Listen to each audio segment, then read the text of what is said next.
que Bamidbar no solamente es en el desierto. Vamos a ver este concepto, ¿sale? Porque por ahí aparecen tres letras hebreas que se llama Dabar, pero lo vamos a entender en las siguientes presentaciones. Amén. Bien, empieza este libro y esta parashá también, que habló Adonai a Moshe en el desierto, ¿verdad? Déjenme ir a mi Torah. Dice que el Eterno habló el Eterno a Moisés en el desierto de Sinaí. Entonces, ¿se acuerdan que casi todas las parashot, el nombre que se le da a la parashá es como empiezan las primeras letras? Pero en esta ocasión no se le dio, habló, empieza, no dice en el desierto, no aparece, pero dice habló. ¿Pero qué creen? Que esa palabra de habló está incluida en Bamidbar. A final de cuentas, este Sefer y esta parashá viene implícito en el nombre que se le dio, ¿sale? Pero bueno, aquí vuelve a relatar, hagan de cuenta que todo Baikra nos enseñó el Eterno cómo debería de presentarse los sacrificios, cómo tenían que acercarse ante Él. Nos dio a entender todas las leyes para un leproso, para uno que estaba en estado tamé, para la mujer que estaba en estado también de impureza, etcétera, etcétera. Nos dio muchos mandamientos, muchas leyes para que nosotros podamos ser aceptos ante Él. Amén. Pero como que Bamidbar se regresa nuevamente al año segundo, ¿sí? Si se dan cuenta, dice que en el tabernáculo de reunión, en el día primero del mes segundo del segundo año, ¿sí? ¿Cuándo se erige el Mishkan o el tabernáculo? Se erige en el día primero del primer mes, pero del segundo año. Hagan de cuenta que este relato de Bamidbar está haciendo mención en el segundo mes del segundo año y en el día primero. ¿Sale? Entonces, vamos a suponer que el Mishkan se erige en el primero de Nisan o en el primero de Aviv, y en el segundo mes es cuando empieza este relato de Bamidbar. ¿Ok? Ahora la Torá nos va a relatar qué sucedió en el desierto, luego de que se erige el Mishkan, por supuesto, ¿verdad? Si ven la imagen ahí, eso es un desierto. Todos nos imaginamos, y no me quiero meter mucho a la ley 1, que es lo que trae Sarita, pero vamos a entender otro concepto de un desierto. No solamente es ver puros cactus y pura arena seca y no llueve, no hay animales y mucho calor, etcétera, etcétera. Es lo que siempre nos imaginamos. Pero ahora yo quiero proponerles de que ya nos empecemos a imaginar qué tenía que hacer el pueblo de Israel para sobrevivir en ese tiempo. Claro que ellos iban a sobrevivir con maná, pero sus animalitos, los animalitos no relata en la Torá de que ellos comían maná. Entonces, ¿qué tienen que comer sus animalitos?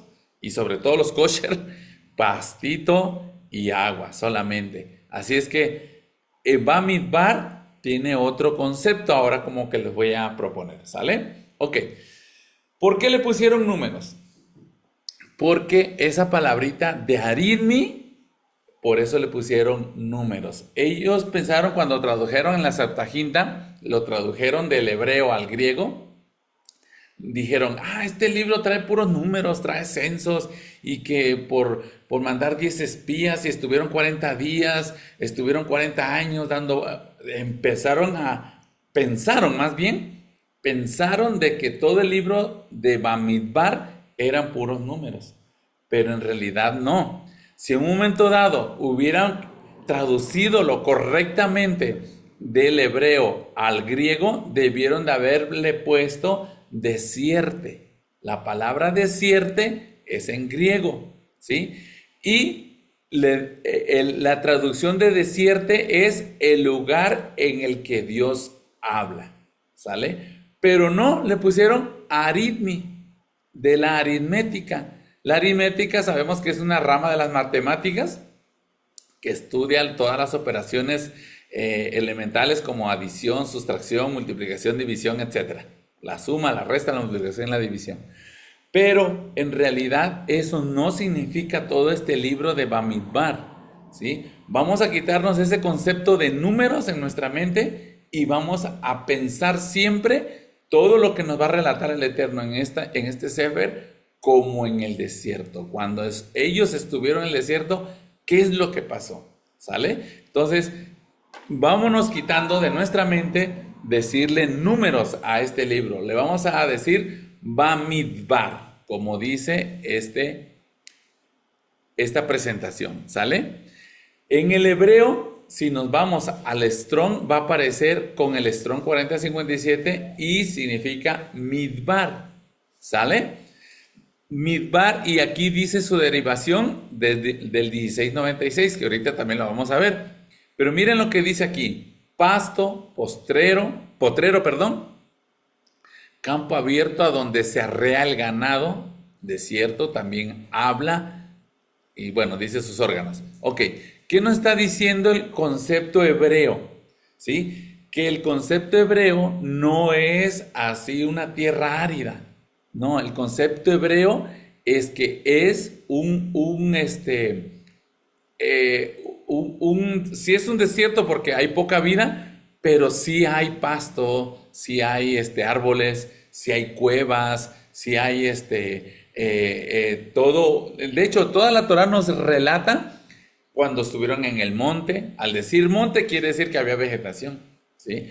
Al decir valle, los valles normalmente son húmedos, ¿sí? Y también hay mucha vegetación. Entonces, ¿cómo iban a comer sus animalitos si no comían maná? Entonces, tenía que ser algún lugar donde los iba a llevar al Eterno para que sus animalitos pudieran comer, ¿vale? La mejor traducción debería de ser en la estepa, ¿sí? Porque la estepa es precisamente esto, donde hay pasto, donde hay potrero, donde se arrea el ganado, donde se le da de comer pues al ganado, ¿sale? Muy bien. Entonces, la parashá de esta semana, de este día y del libro que vamos a estudiar a partir de ahora, se llama Bamidbar o Bemidbar, ¿sí?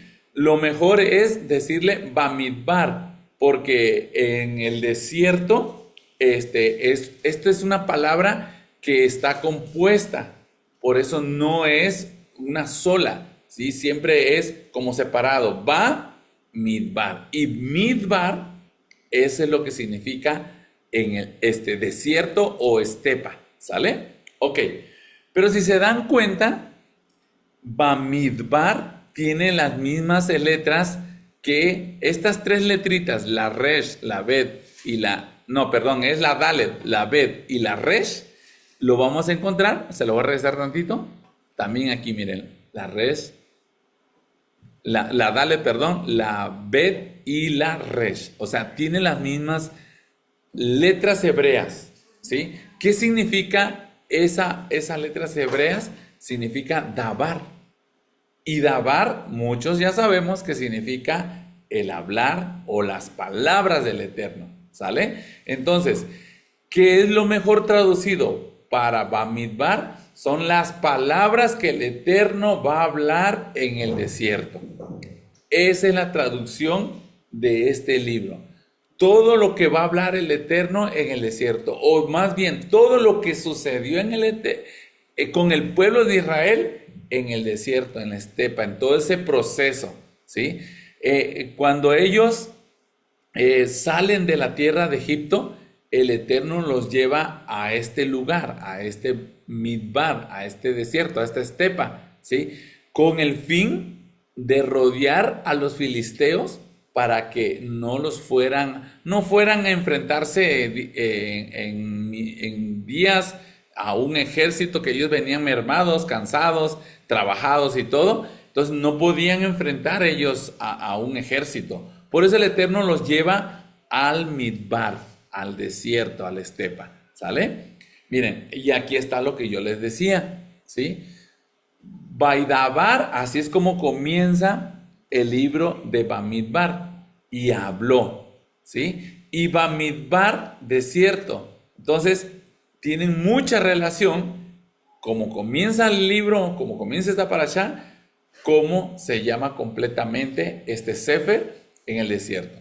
Entonces, el Eterno los llevó al desierto para hablar con el pueblo. Amén. Entonces, ¿qué vamos a ver en todo este libro, todo este Sefer?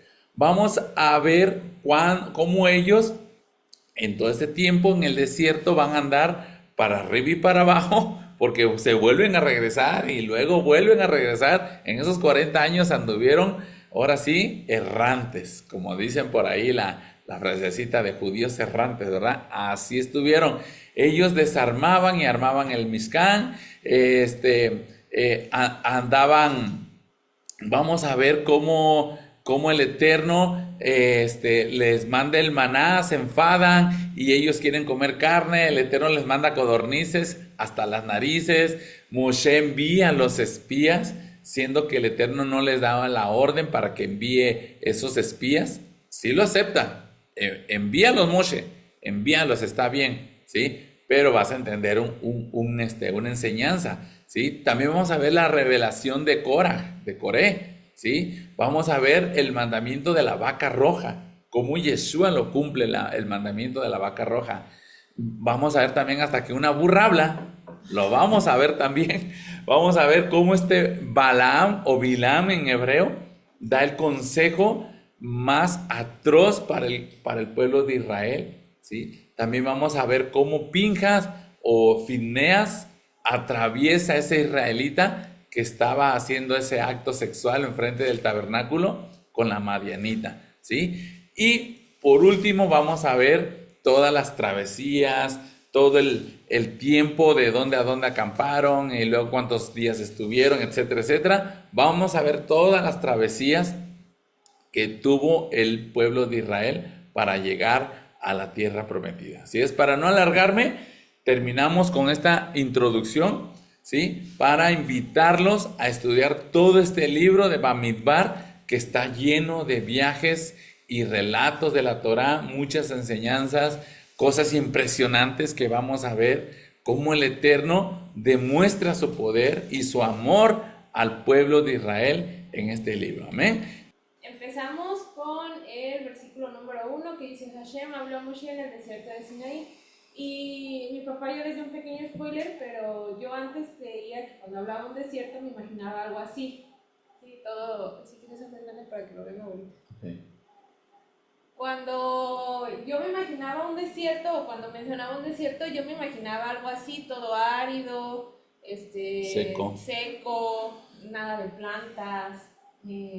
Entonces, estudiando un poco, me di cuenta que no era algo así, sino algo más similar a esto, ¿sí? Porque en ningún momento en la Torah nos dice que los animales comían maná, entonces pues por algo tenían que vivir, de algo tenían que tomar agua. Entonces, es algo más similar a lo que les estoy mostrando en la pantalla. Con pastos, sí, no hay tanta vegetación. Se le llama una estepa. Una estepa no es un desierto como tal de arena, pero es un lugar donde no hay árboles frutales, donde no hay muchos ríos o donde hay muchas aguas.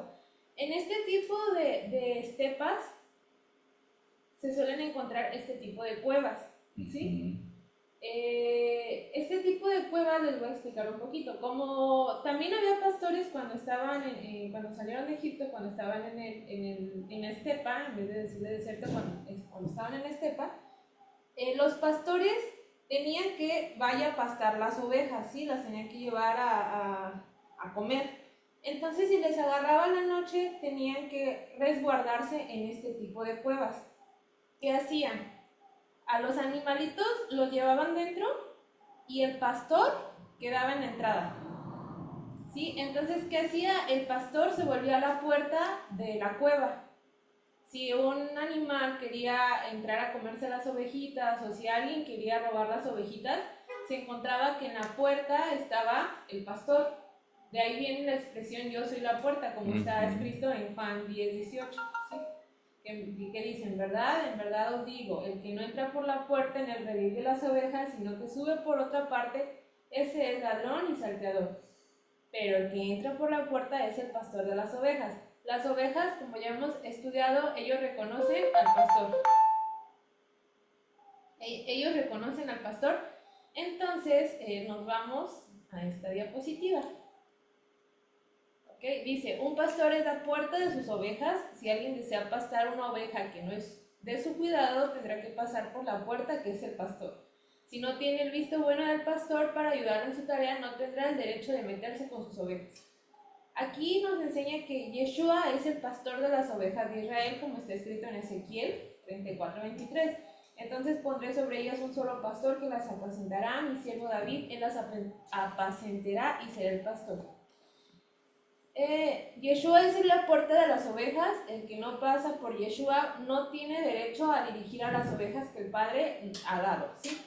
Esto nos enseña que no podemos permitir que maestros que no son de Yeshua dirijan nuestras congregaciones, porque recordemos que nosotros no somos ovejas de nadie en la parte terrenal. Nosotros tenemos maestros, pero nuestro pastor es Yeshua y nuestros maestros tienen que estar sujetos a la voluntad de Yeshua para poder dirigirnos. Pasamos al versículo 2, donde dice, haz un censo en toda la congregación de los hijos de Israel, por sus familias, por sus casas paternas, según el número de nombres, todo varón por sus cabezas. Y como dato curioso, esta fue la cuarta vez cuando los hijos de Israel fueron contados, ¿sí, verdad? Sí. La primera fue cuando bajaron los hijos de Israel a Egipto, que eso fue en Shemot, en Éxodo. La segunda vez cuando salieron de Egipto, que igual fue en Shemot 12. La tercera fue en el desierto antes de la construcción del Mishkan, del tabernáculo, y esta sería siendo la cuarta vez, empezando el libro de Bamidbar, cuando los hijos de Israel fueron contados por los varones para el censo. Nos vamos a Logos de números 1-2 y vamos a poner atención a la palabra, a esta palabra. Es Gulgolet, ¿sí? La 1538 del Strong. Aquí se las tengo. Esta palabra significa cabeza o cráneo, Gulgolet. Hay algo bien curioso. Resulta que esta palabra es la derivación o la antecedente, se le puede decir, de esta palabra, que es Golgotha. ¿Dónde lo han visto antes? En Mateo 27:33, que es cuando Yeshua iba a ser crucificado, que dice llegaron a un lugar llamado Gólgota, que significa lugar de cabeza. Nos regresamos un poquito y en esta parte dice que fueron contados por sus cabezas. En el hebreo es Gólgota, Golgotha. Esto nos enseña que todos los que fueron contados estaban conectados con la muerte del Mesías. A mí se me hizo algo bien interesante porque no vemos la palabra, o sea, volvemos a ver la palabra ahora en Mateo, pero fue el lugar en donde fue sacrificado Yeshua. Eso nos pasamos al versículo número 3. En esta parte dice que de 20 años hacia arriba, todos los que puedan salir a la guerra en Israel, tú y Aarón los contaréis por sus ejércitos. Le subrayé esta palabra guerra porque en el hebreo es esta palabra que es Seba, ¿sí? Esta palabra no solamente implica salir a la guerra, sino que era una organización. De hecho, también lo vemos en otros versículos como Génesis 2.1, Bereshit 2.1 de Barín. Perdón, en Bereshit 2.1 lo vemos cuando dice que las estrellas son llamadas el ejército del cielo. Sí, como tal, pues las estrellas no iban a ir a la guerra, más bien estaban siendo organizadas, como estaban haciendo la voluntad de Adonai. De hecho, aquí lo vemos que dice complacer o haciendo la voluntad. También lo vemos en Devarim 4.19, que también los levitas son organizados como una sabá. No iban a ir a la guerra, los levitas no se iban a poner a luchar o como nosotros tenemos en nuestra mente occidental que iban a agarrar palos y Espadas. espadas, no, estaban siendo estaban siendo organizados por el Creador para que se haga su voluntad. Y esto habla también de que nosotros tenemos un Elohim de orden y de disciplina, que no era una masa toda revuelta, sino que se estaban organizando. Ahora en nuestros tiempos hay algo que les estaban haciendo auditoría. Estaban haciendo auditoría, los estaban diciendo que pues que llevaran un control de todos los hombres que iban a entrar en la Seba. No iban a ir como tal a la guerra, pero sí iban a ir a organizarse entre ellos. Bien, aquí hay algo interesante. Israel significa el que lucha junto con Dios, el que lucha junto a Adonai. Entonces, la pregunta aquí les dice, ¿cómo vas a ganar la guerra si no estás en ella? ¿Sí? Aquí hablamos de que nuestro Creador busca un pueblo en disciplina y busca un pueblo que haga su voluntad. Entonces, aquí, en esta diapositiva, les puse quién eran los contados en la Seba. Número 1 eran los disciplinados. Lo vemos en el 1.3 que dice, contaréis a los varones de 20 años arriba, todos los que puedan salir en la guerra de Israel, por sus ejércitos contaréis. Aquellas personas que no estaban dentro del pueblo de Israel, pues no iban a entrar a la Seba, no iban a entrar a la organización, ¿sí? El número 2, los que estaban dispuestos a luchar, eso lo vemos también en el 1.3, todos los que puedan salir a la guerra, ahora sí que a fuerza ni los zapatos. Entonces eran aquellos que estaban dispuestos a luchar. También los que eran identificados por nombre y por tribu. Lo vemos en el 1.18 que dice que se reunieron toda la congregación y declararon la genealogía por sus familias. Esto habla de la identidad de las personas que iban a ser contados en la Seba. ¿Dijo eso que te dije? ¿Qué? De lo de la Seba. No sé. Okay. No. Y por último, los que están dispuestos a obedecer. Lo vemos también en el número 2.2, que eran los que estaban dispuestos a obedecer al Creador, los que eran disciplinados y los que eran identificados por nombre y tribu. Entonces, hay algo bien bonito que pasa después de la guerra o después de cualquier concurso, de cualquier disciplina que hagas. Es que, por ejemplo, si vas a correr un maratón, al final recibes una medalla. Inclusive después de una guerra, los vencedores reciben una medalla o reciben un reconocimiento. Entonces, los invito a todos a irnos a Apocalipsis.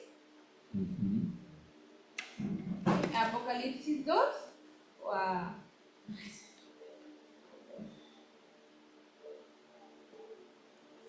Y les voy a dar, aquí están en pantalla, Apocalipsis 2.7, 2.11, 2.17 y 26.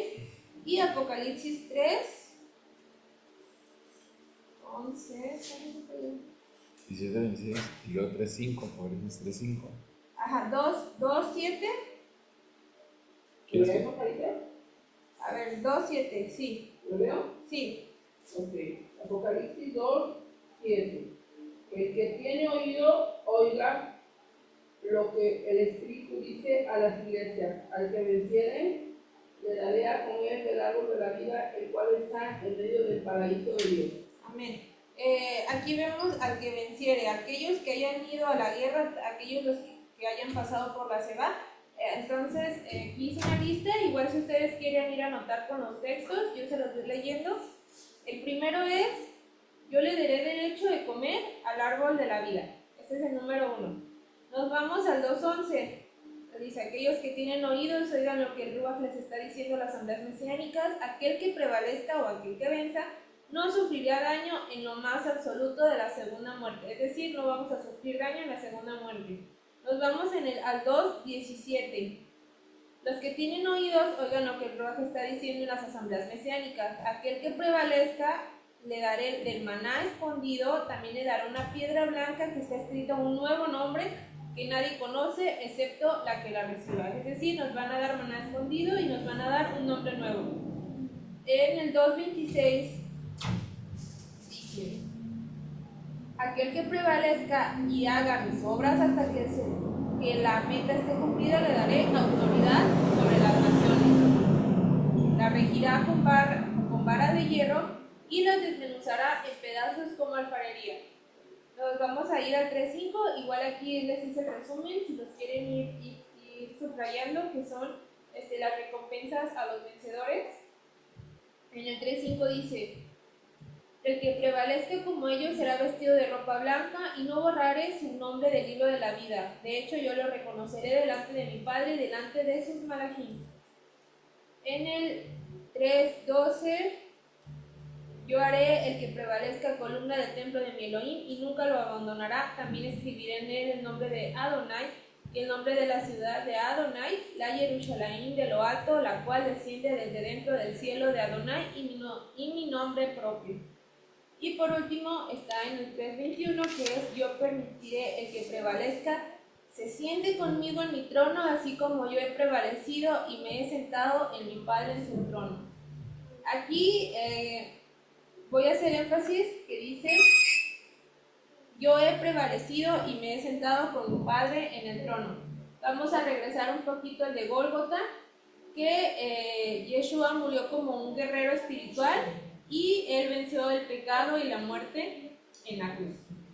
Y eso ya es todo. Amén. Y bueno, pues como ya empezamos, vemos la parashá Bamidbar que es números, bueno, que sabemos que no es números, que es Bamidbar, o en el desierto de, o en la estepa de, que lo correcto sería en la estepa de, como ya lo comentaba mi hermana Sara. Esta parashá es una de las que también me gustan mucho, porque en este libro aprendemos muchas cosas sobre mandamientos, sobre aspectos de la vida que uno tiene que aprender para poder vivir en obediencia al Eterno. Amén. Y sinceramente también es una de las parashot que vienen en la Torah, que se me hacen muy interesantes para que podamos ser mejores personas, cambiar hábitos y poner al Eterno, poner al Eterno en alto. Amén. Y bueno, vamos a comenzar. Como resumen, encontramos en esta lilla, que es la número 3, que está en números del 2, del 1 al 34. En esta sección, el Eterno le ordena a a Moisés y a Aarón, que organicen el campamento de los hijos de Israel en el desierto, alrededor del Mishkan, o del tabernáculo. Cada tribu debía acampar bajo su bandera, según sus familias, y con una posición específica alrededor del tabernáculo. Los 4 puntos cardinales, este, sur, oeste y norte, estaban asignados a 4 grupos principales de 3 tribus, cada uno. Por ejemplo, en el este, que en hebreo es Kedem, el campamento de Yehudá, junto a Isahar y Zebulón. En el sur tenemos que está Imán, que es el campamento de Rubén, junto a Shimón y Gat. En el oeste, que en hebreo es Marab, encontramos el campamento de Efraín, junto con la de Menashe y Benjamín. Y el norte, que es Safón, encontramos el campamento de Dan, junto a Asher y Neftalí. Los levitas acampaban en el centro, rodeando directamente el Mishkan, como guardianes y servidores sagrados. Finalmente, el texto cierra diciendo que los hijos de Israel cumplieron con precisión, la orden del Eterno. Fueron obedientes a lo que el Eterno les ordenó. Y aquí una breve reflexión. Imaginemos el enorme campamento del pueblo de Israel en el desierto.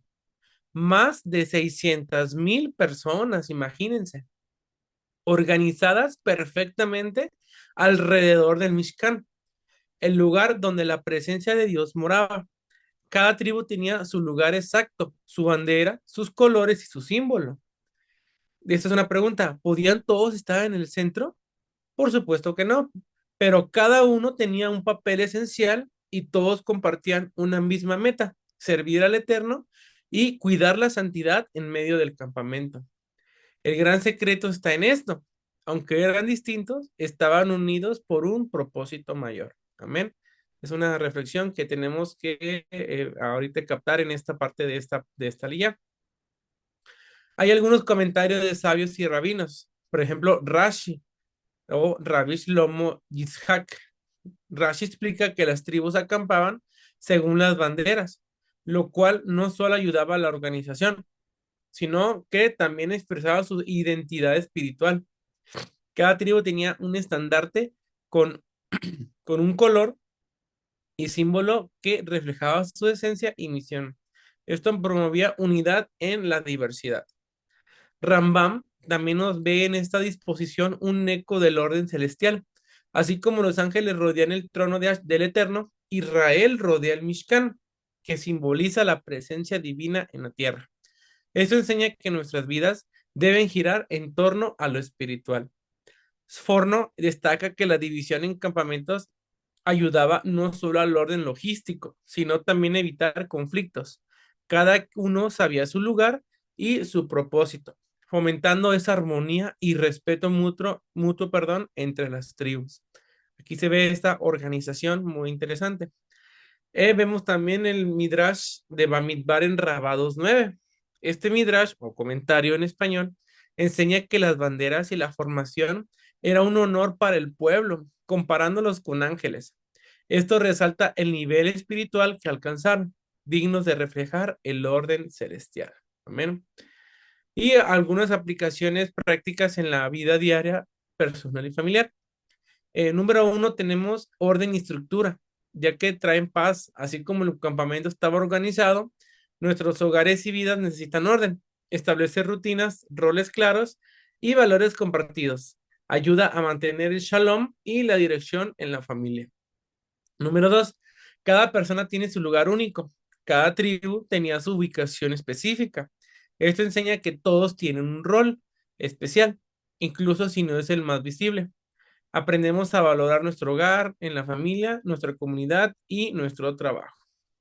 Número 3, la unidad en la diversidad. Las tribus eran distintas, pero todas rodeaban el mismo centro, que es el Mishkan. Podemos aplicar esto al reconocer nuestras diferencias familiares o comunitarias, manteniéndonos unidos alrededor de valores espirituales comunes. Número 4, la presencia del Eterno o de Dios en el centro. El tabernáculo estaba en el centro del campamento. Así también debemos hacer de la espiritualidad un eje central de nuestra vida familiar, ya sean las oraciones juntos, los estudios en casa, como lo estamos haciendo cada Shabbat, y los actos de bondad, amén, etcétera. Y por último, número 5, transmitir la identidad a los hijos. Las banderas reflejaban la identidad de cada tribu. Hoy en día podemos enseñar a nuestros hijos de dónde vienen y cuáles son sus valores para que vivan con propósito y con dirección. Es importante enseñarles a nuestros hijos desde un principio la Torah para que podamos guiarlos e instruirlos correctamente en el camino del Eterno. Amén. Y como conclusión, la tercera línea de esta parashat nos enseña que el orden, la estructura y el sentido de propósito no son ideas humanas, sino del Eterno, son divinas. Dios instruyó a Israel a acampar de manera organizada, con cada tribu en su lugar, bajo su bandera, rodeando el tabernáculo que representaba su presencia. Este modelo refleja que la santidad requiere orden, que cada individuo y familia tienen un rol único pero interconectado, y que la presencia de Dios debe estar en el centro de nuestra vida comunitaria y familiar. Cuando vivimos de esta manera, con respeto, con propósito y unidad, creamos un espacio donde la presencia divina puede morar en medio nuestro. Amén. Que tengamos ese shalom en nuestra familia. Muchas gracias por escucharme. Fue algo breve, pero bueno, aquí está esta presentación que espero que sea de gran bendición para sus vidas. Shabbat shalom. Entonces, el Eterno nos prohíbe, porque eso nos puede dar ego, como le pasó a David, Melech David, al rey David. ¿Qué le pasó a él? Porque él quería saber con cuánto ejército se iba que iba a contar. Se le ocurrió la maravillosa idea de ponerse a hacer un censo, siendo que el Eterno no le dijo que hiciera ese censo, porque el Eterno quería que confiara solamente en el Eterno. Pero David, el rey David, dijo: no, quiero saber cuánto tengo. Lo mismo le va a pasar a Moshe. El Eterno ya le había dicho a Moshe: le voy a dar una tierra prometida donde fluye leche y miel. Pero Moshe, lo vamos a ver en las siguientes parashot, él decide y manda a los espías, nada más para corroborar a ver si el Eterno tenía razón, o para ver si el Eterno le iba a dar lo que le estaba prometiendo. No, hermanos, no hacer otra cosa de lo que no nos ordena el Eterno. el Eterno ordena a Moshe. A Moshe sí le dijo, haz un censo, pero no es la palabra censo como lo conocemos. Dice, levanta las cabezas. Dice. O sea, pon en alto a todos los mayores de 20 años para que vean que ellos los van a representar en las guerras. Entonces, más que un censo, el Eterno les dice, no, pónganlos en alto. Aquí, para que me vea mi cuñada Mari. Pónganlos en alto a estos mayores de 20 años y divídanlo en sus banderas, en sus campamentos. Entonces, aquí el Eterno, aparte de hacer una estrategia militar, está poniendo un orden. O sea, no se van a ubicar donde ellos quieran, no. La tribu de Judá va a estar en esta parte, la tribu de Efraín va a estar en esta parte. Van a contarse cuántos son mayores de 20 años. Yo aquí en mi Biblia estuve subrayando cada campamento y veo que el campamento de Judá es el más grande, ¿sí? ¿Por qué? Porque acuérdense la bendición que le dio Jacob a la tribu de Judá, que él iba a hacer, en él no se iba a apartar el cetro, o sea, que en él iban a estar los mayores para el ejército, en la tribu de Judá. Cuenta con 64,600 integrantes mayores de 20 años, ¿sí? Entonces, es un buen porcentaje, es un poquito más del 10% de todo el campamento. Entonces, estamos hablando de que el campamento de Judá iba a ser la fuerza, iba a ser el león, iba a ser el que iba a defender el campamento. Por eso lo puso al oriente, a lo que es Judá, ¿sale? Entonces, ¿qué nos quiere decir el Eterno? Vamos a verlo más adelante, que ordena el Eterno a Moshe otra vez a hacer otro censo.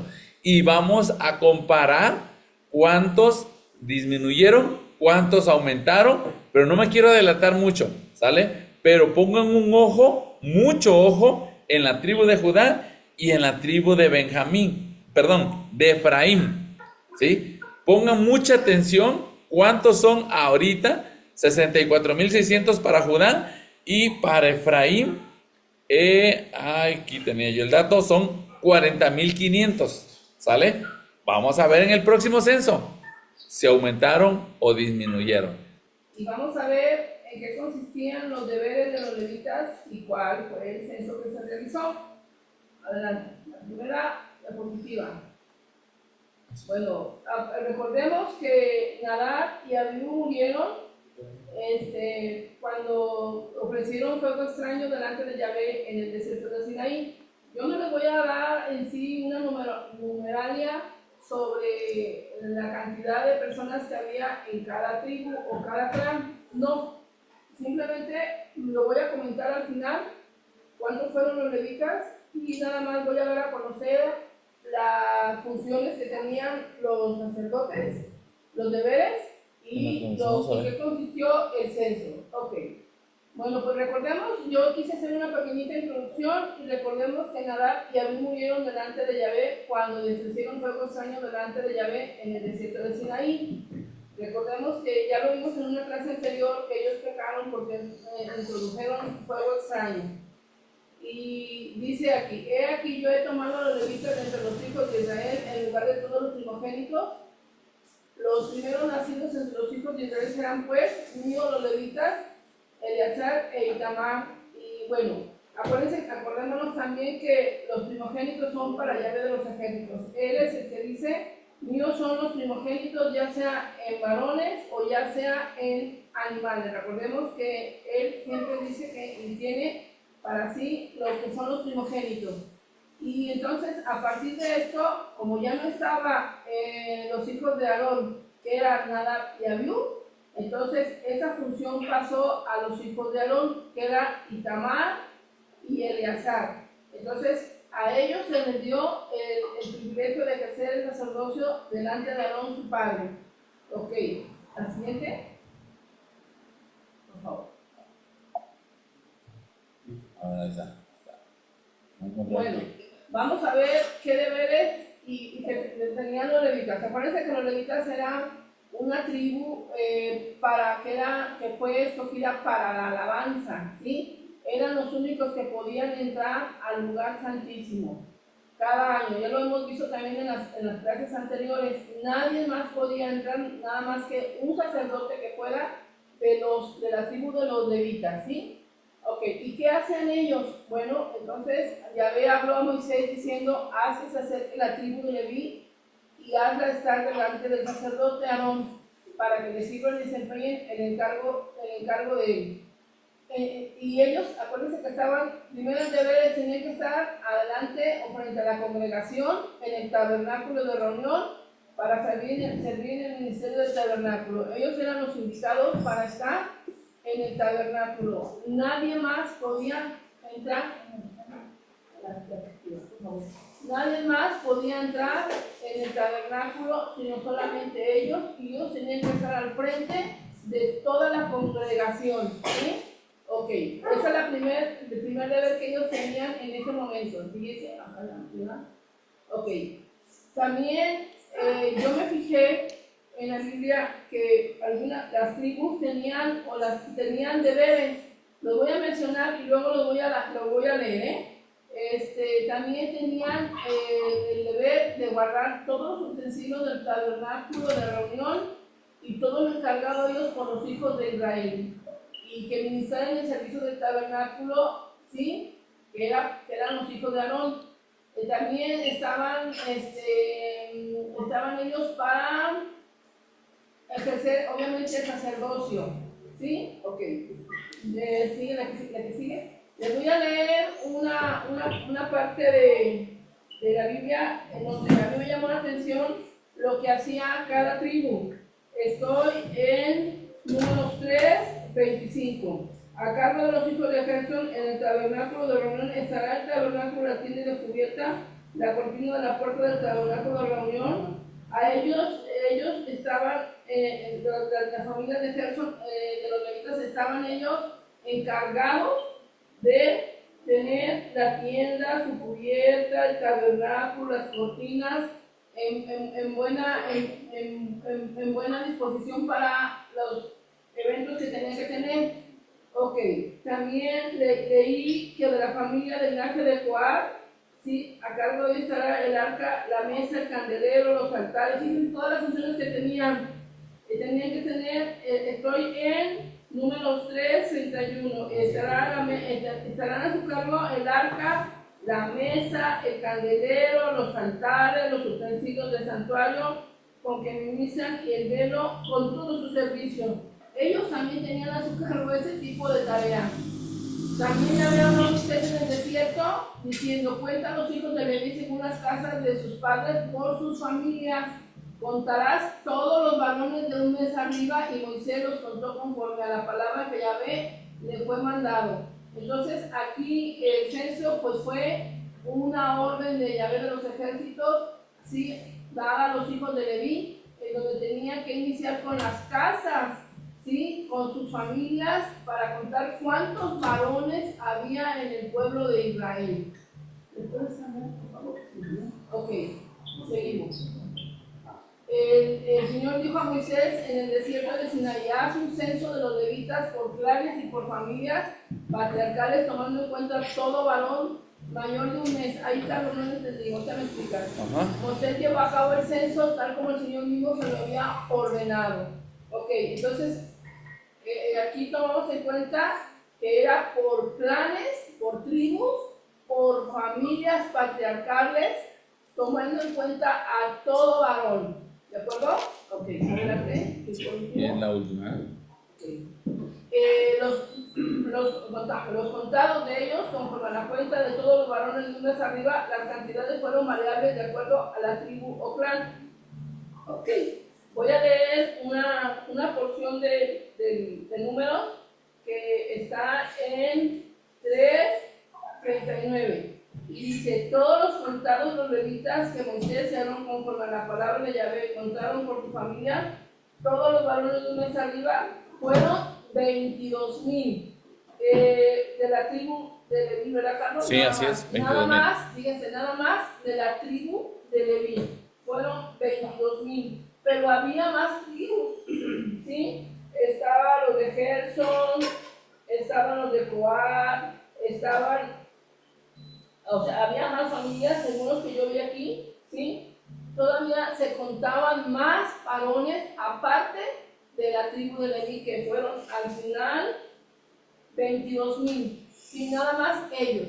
Y como dijo Abraham, obviamente no se podían reunir todos al centro, ¿sí? Pero eran guiados por un patriarca que era Aarón. Y los sacerdotes, sus hijos, ejercían sus deberes. Ya lo mencioné, estaban en el tabernáculo, reunían a la congregación, y también se dividían las funciones por familias, lo que tenía que cuidar cada uno, el arca, los candeleros, las cortinas, en fin.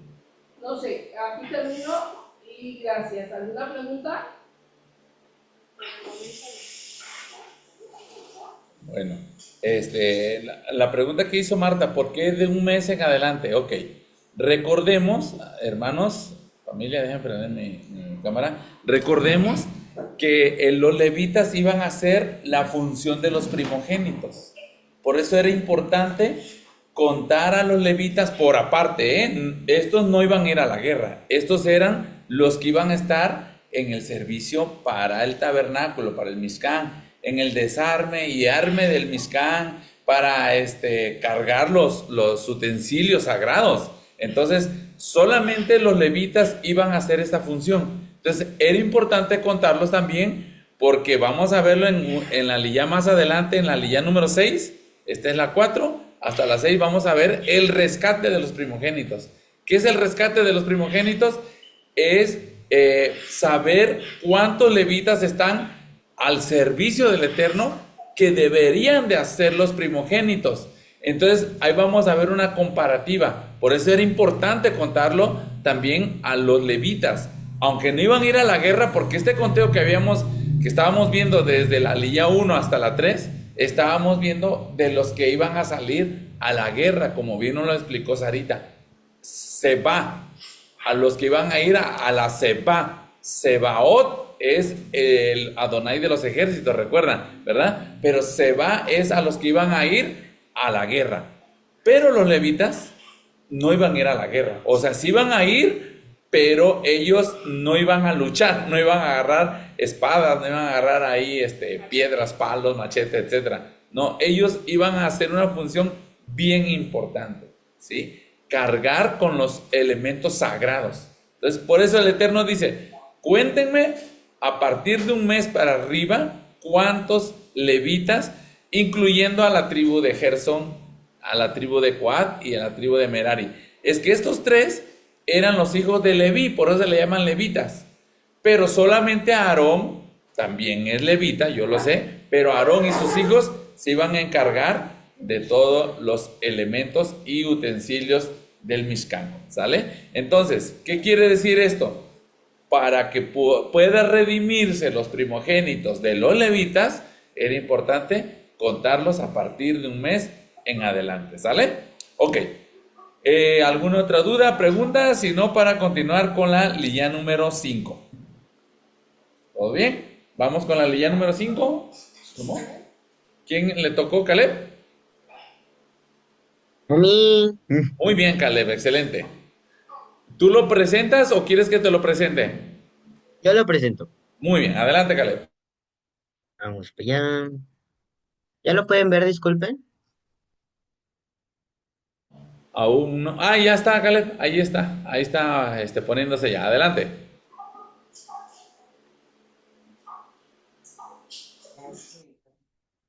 Ok. Bueno, pues a mí me tocó la aliyah número 5, que para mí fue una aliyah de las que me ha tocado, han sido muy, muy, muy difícil de entender para mí, porque serían literalmente puros números. Y yo estaba así de, ¿qué rayos dice aquí? Pero bueno, eso es lo mejor que pude la introducción. Pues en esta ley ya, como ya fue mencionado, lo más relevante aquí fue la tribu de Leví, que esta no, o sea, sí la reunieron con un tipo de que, todos van a reunirse pues para la guerra, pero tú también lo harás, pero no, ya que esto tuvieron funciones y sacerdotales, como acaba de mencionar mi tío Carlos, y pues también nos habla de sus hijos y pues más. Ok, Leví. Ay, mi madre te refiere. Bueno, como anteriores aliyas fue mencionada, tribu de Levi, este personaje, pues curiosamente, está en el número de Aliyah. Esta tuvo pues tres hijos que fueron este, Gersón, Coat y Merari. Y como habíamos visto, pues estos mentes tuvieron creo que más hijos y de ahí salieron los demás clanes.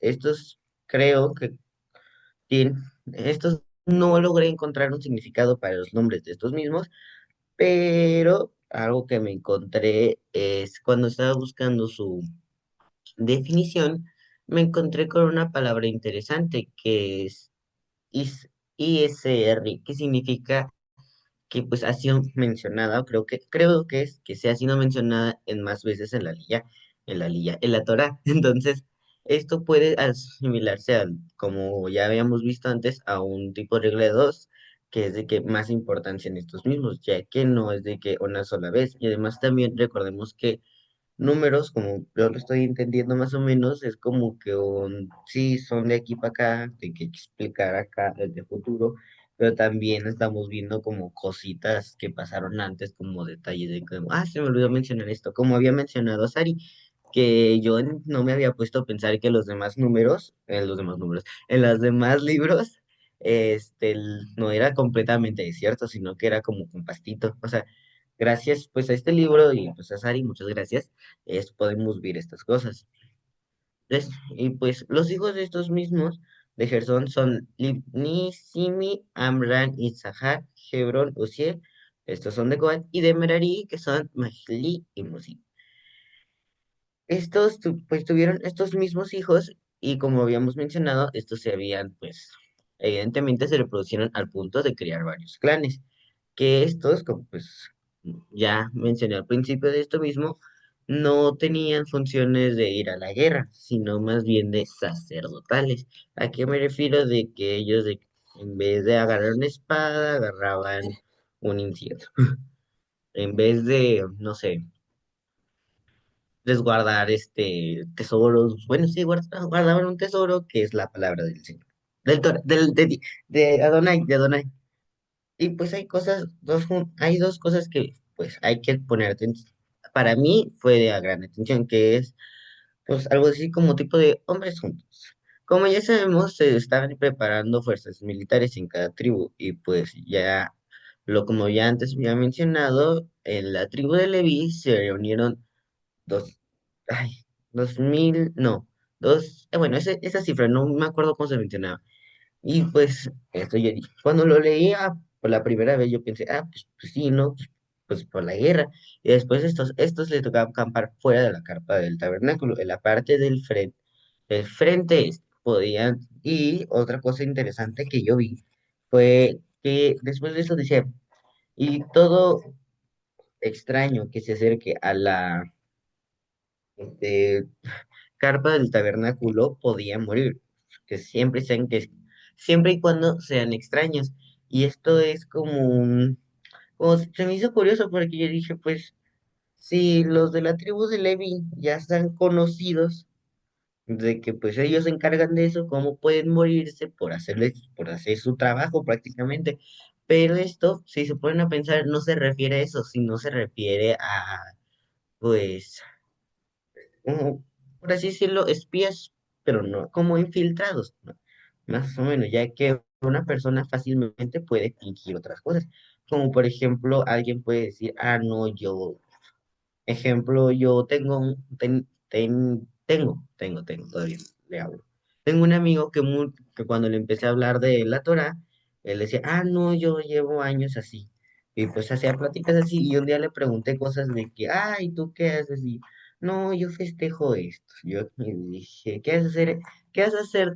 La pregunta fue, ¿qué vas a hacer en Hanukkah? Y dijo, no, nosotros festejamos Navidad. Y yo así con cara ahí le empecé a sospechar. Y esto es, por así decirlo, como un ejemplo de la vida real a lo que está pasando aquí. Podían personas infiltrarse o decir que eran de la tribu de Levi para conseguir cosas como las tablas del tabernáculo, que pues estos creo que sería un tesoro muy preciado. Pero bueno, después de esto también habíamos hablado de los trabajos de sus clanes, ya que Gersón, Coat y Merari tuvieron. pues, hijos y de ahí formaron, pues, por así decirlo, clanes, que cada uno, como había mencionado yo antes, ah, no tenían funciones de guerra, sino funciones sacerdotales, y cada una de los clanes trabajaba en uno. Ejemplo de los gersonitas, que eran encargados del cuidado y transporte de las tiendas del tabernáculo y otros objetos sagrados. Los coatitas eran responsables del arca de la alianza y el altar del incienso y los utensilios sagrados. Y pues los de Merari se ocupaban de la estructura del tabernáculo y yendo las columnas y bases. Y como conclusión, en estos versículos podemos ver lo que es un poquito de la geografía del lugar y algo como debe ser el orden de las cosas y cómo ha crecido el pueblo de Israel, ya que pues algo que se me hizo pues curioso, chistoso es que pensar que de dos personas salieron pues evidentemente más y en mi aliyah dijo, mencionó primero a Leví, luego a sus tres hijos, después a los hijos de sus hijos. Después ver tantas personas ahí, ver cómo ha crecido el pueblo de Israel, y pues no solo en el aspecto de que, es por familia, sino pues por la misma palabra, porque no, en mi criterio de opinión, no creo que ninguno de nosotros tengamos el ADN tal cual de un israelita, pero aún así estamos siendo pues transportados a esta hermoso, a estas hermosas enseñanzas, que para mí es una de las cosas más bonitas que he vivido. Y sin nada más que decir, muchas gracias por ponerme atención y si tienen alguna duda intentaré responderla a brevedad. Muy bien, Caleb, excelente, excelente. Está muy bonita tu presentación. Muy bien, muy bien. Vamos a analizar un poquito esta liyá que está demasiado interesante, así como dijo Caleb. Recuerden los hijos de Leví, que es Gerson o Gershon, Coat y Merari. Siempre pensé que Merari era una mujer, pero no, Merari es un varón también, ¿sí? Entonces, Leví, uno de los 12 hijos de Jacob, tuvo a este Leví, y Leví tuvo tres hijos, que es Gerson, Coat y Merari, ¿verdad? Entonces, todos los descendientes de Gerson, ¿sí? Ahí menciona cuántos son, creo que son 7,500, ¿sí? Varones, varones a partir de un mes, ¿sí? Les iba a tocar estos cargos, iban ellos a cargar el tabernáculo, o sea, todas las tablas, todo lo que son las cortinas, etcétera, etcétera, su cubierta. Ya acuérdense que se cubrió con piel de tajash, que eso es tejones. Lo tradujeron como tejones, pero no es tejones, porque un tejón no es un animal kasher, ¿sí? Tenía que ser un animal que era kosher, como iba a estar en la cubierta del tabernáculo. ¿Recuerdan qué animal es? Es un tajash, era así como un ciervo, un venadito aproximadamente, así se le daba el concepto de tajash. Entonces su piel la unieron para cubrir todo el Mishkan, todo el tabernáculo, el santuario, ¿sale? Gerson iba a estar encargado de la cortina, del tabernáculo, las cortinas del atrio, la cortina de la puerta del atrio, las cuerdas y todo su servicio, ¿sale? A Gerson, a un hijo de Leví, toda su descendencia de Leví fueron 7,500 varones en ese momento, ¿sale? Al igual que Coat, Gerson, Coat y Merari. Ahora vamos con Coat, eran 8,600, ¿sale? Ellos iban a estar en el lado sur y ellos le iban a corresponder estos elementos muy importantes, que era el candelero, el arca de la alianza, ¿sí? Donde se manifestaba el Eterno, iba a estar la mesa de la proposición, donde iban los panes, iba a estar los altares, utensilios, el velo y todo su servicio, ¿sale? Ok, entonces, ahora vamos con Merari. Merari fueron 6,200, un poco menos, era la tribu más chica, se puede decir, de puros levitas. Ellos ya se iban a encargar todo lo externo, las tablas del tabernáculo, las barras, las columnas, las basas, las columnas del atrio, las estacas y las cuerdas. O sea, todo lo exterior, todo el patio le iba a corresponder a estos. Ok, ¿por qué hago esta mención? Por Coat. En Coat, vamos a verlo en la parashá de Coraj o Coré. Vamos a encontrar que Coré desciende de este hijo de Leví, ¿sí? A ellos, a Coat, aparte que son los de mayor número, les corresponde los utensilios más sagrados. Al menos son 7 elementos. Digo, perdón, 5, porque habían 2 que estaban en el exterior, ¿sale? ¿Qué le va a tocar a este hijo de Leví, a Coat? A todos sus levitas, ¿verdad? Le iba a tocar 5. El arca del pacto, junto con su keporet, su tapa. Ahí van 2 elementos, porque como están separados, el Eterno lo mandó a ser separados. Si no, solamente se contara 1, ¿sale? Le tocaron esos 2. Más el candelero van 3. Más la mesa de la proposición, 4. Y el altar del incienso, 5 elementos o 5 utensilios sagrados e importantes le tocaron a esta tribu de Coat. Fíjense la importancia. Y aún así se va a revelar Coré más adelante. ¿Sale? Entonces, ¿cuáles los otros 2? Porque recuerden que el número 7 es muy importante para el Eterno. Son 7 utensilios, son 7 lamparillas que tenía la menorá, el candelero.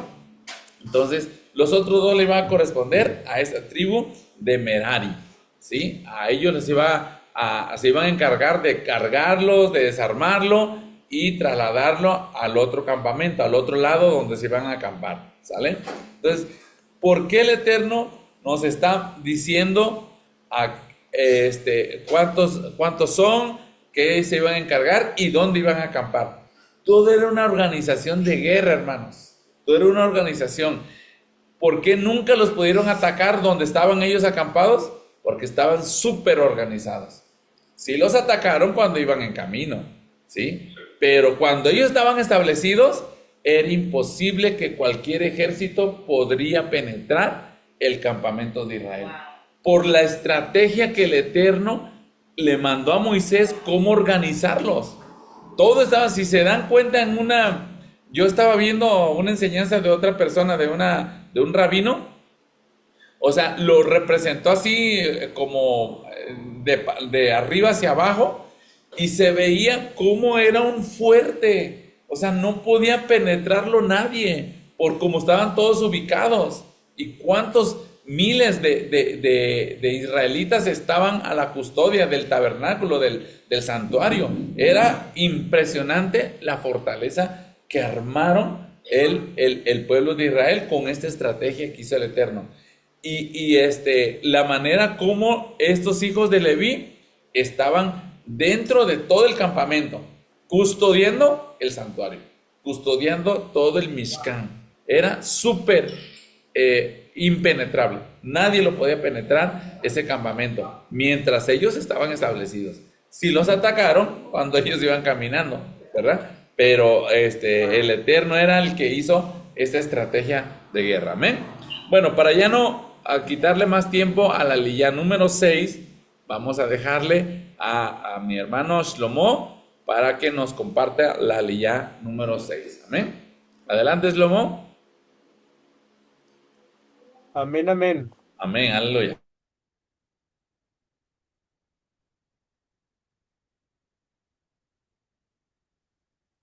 Shabbat Shalom, amados. Espero que estén muy bien. Vamos a darle con la lilla número 6. Entonces, estamos viendo que tiene que haber con un conteo, ¿verdad? Y acá nuestro Agdawid les dijo que pusieran cierta atención en algunos números. Y ahora vamos a identificar esos números en cuanto a la tribu de Leví. Déjenme les comparto la presentación. Y ahí estamos. Entonces, yo les voy a compartir la lilla número 6 que va del capítulo 3 de Bamidbar, del versículo 40 al 51. Y esta porción o esta parte tiene que ver con un intercambio entre los primogénitos y los levitas. Así que el versículo más importante que vamos a analizar va a ser el 3:43, que dice: y fue la suma de los primogénitos varones por la cuenta de sus nombres de un mes en adelante que fueron censados, 22,273 personas. Entonces, hay que recordar que la tribu de Leví iba a dedicarse al servicio del Mishkan. Entonces vamos a pensar en ellos como los servidores especiales de esa área, del Mishkan. Pero hay que recordar que de alguna manera estos levitas reemplazaban a los primogénitos. ¿Por qué los reemplazaban? Porque desde un principio los primogénitos, o sea, los primeros hijos varones de cada familia, eran los que estaban designados originalmente para servir a Adonai. Entonces, vamos a ver qué va a pasar con ese número. El texto nos dice que se contaron 22.273 primogénitos, pero a la hora de contar a los levitas eran solamente 22.000. Entonces vamos a notar que hay una diferencia de 273 primogénitos de Israel que no tenían un levita que los reemplazara. Entonces, ¿qué va a pasar?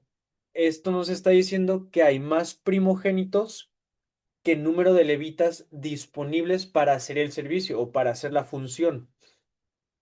Entonces, tenemos esa diferencia de 273. Entonces, ¿qué va a pasar con esos 273 primogénitos que no hay un levita directo que lo reemplace?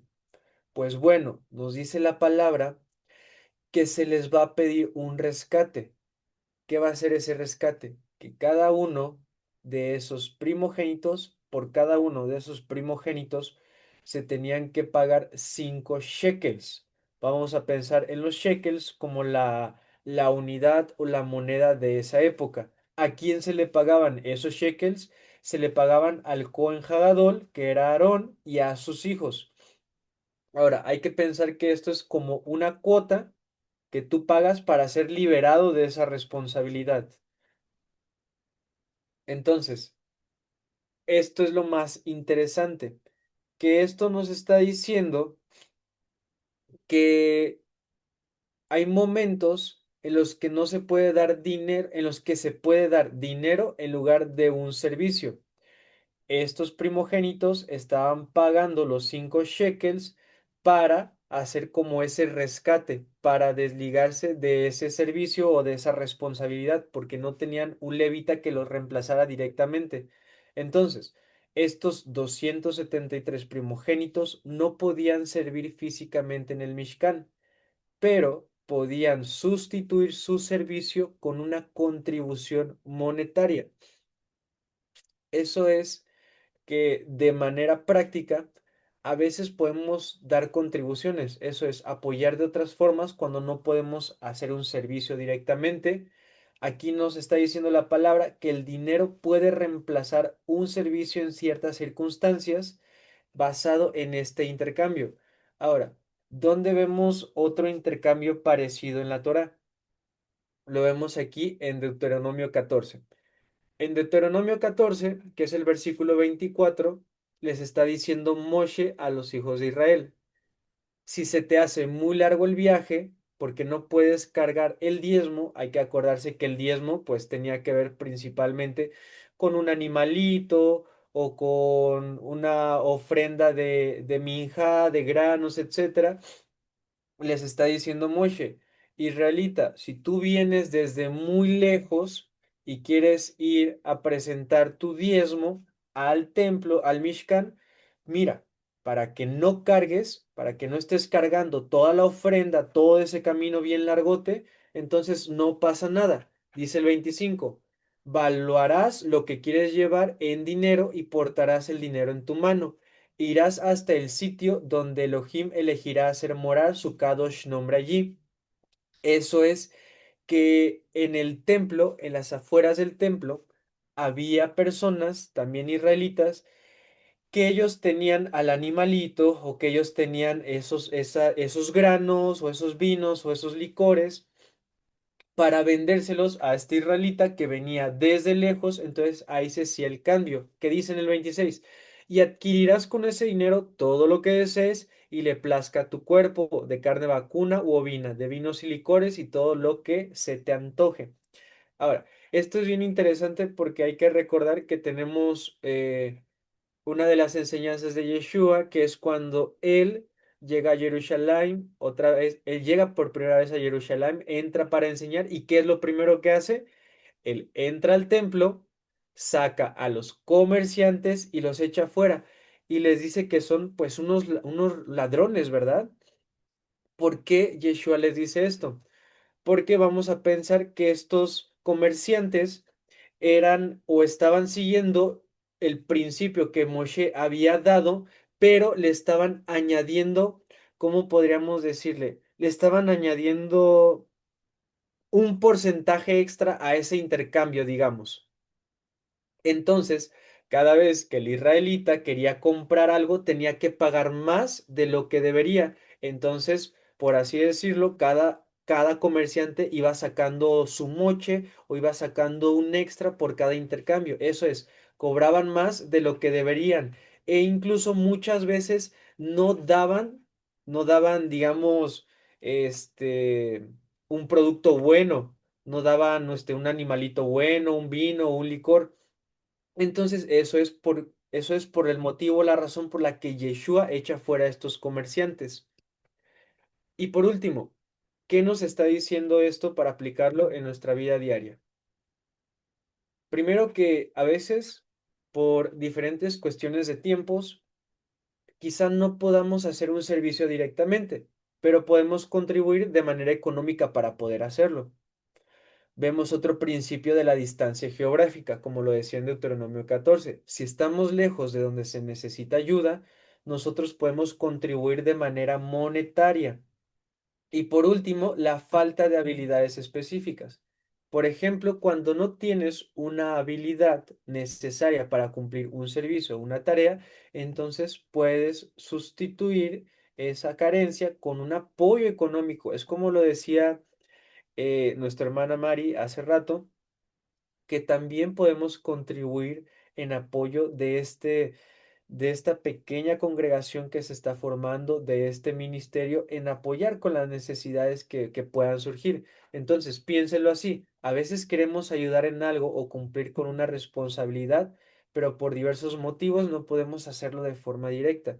Estos pasajes nos muestran que en ciertas ocasiones podemos contribuir de otra manera, por ejemplo, económicamente, para que ese servicio o labor se pueda llevar a cabo.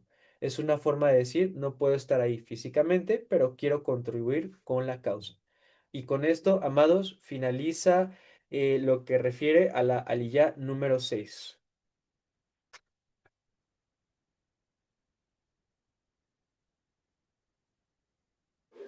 Muy bien, Gon. Excelente, excelente. A ver, hay preguntas. Vamos a ver esta pregunta que va a plantear Marta. Gonzalo, una pregunta. ¿Me Escucho, escucha? sí, sí, Ok. escucho.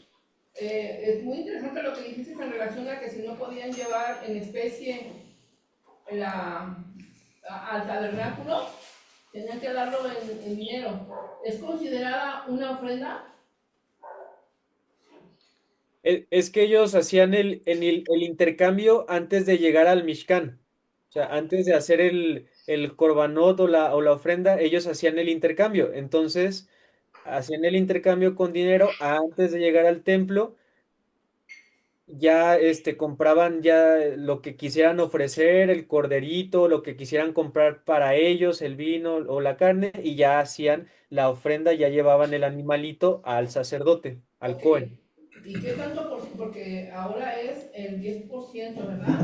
¿Ahí qué tanto por ciento era? ¿O no había porcentaje? No, eso sí no lo sabría responder. Ok. El maser, que es el diezmo, o para nosotros es el diezmo, pero en el pueblo de Israel era el 10% de sus cosechas. ¿Sale?